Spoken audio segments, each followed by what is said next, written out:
That the courts will pronounce the verdict in the Arushi murder case on the 25th of November. Bhavtosh Singh is bringing in more details. Bhavtosh, so final arguments from both sides have finally concluded.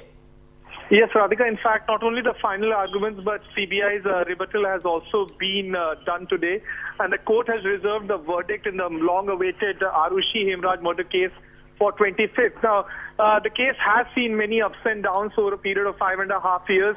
The CBI, which initially gave clean chit to Talwaz, has had later on said that they are the prime accused in this case, whereas the defense or the Talwaz have continued to maintain that CBI was under tremendous pressure to solve this case, and they in fact had planted evidence to implicate the parents.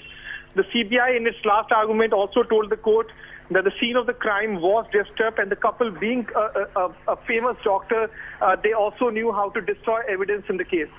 Bhavtosh, could you give us more details on what the final arguments have been from both sides? The defense has been insistent that the CBI tampered with the seal on objects taken as evidence. Well, both sides have leveled serious charges against each other. Talwaz initially appreciated the investigation done by the CBI when CBI arrested the 3 domestic helps in the house and said that Arushi and Hemraj were killed by them.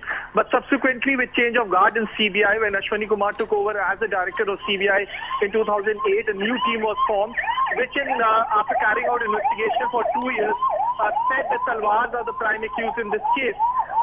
The CBI relied heavily on forensic examination of the crime scene, and that's the reason why they claim that Talwaz are the prime accused in this case.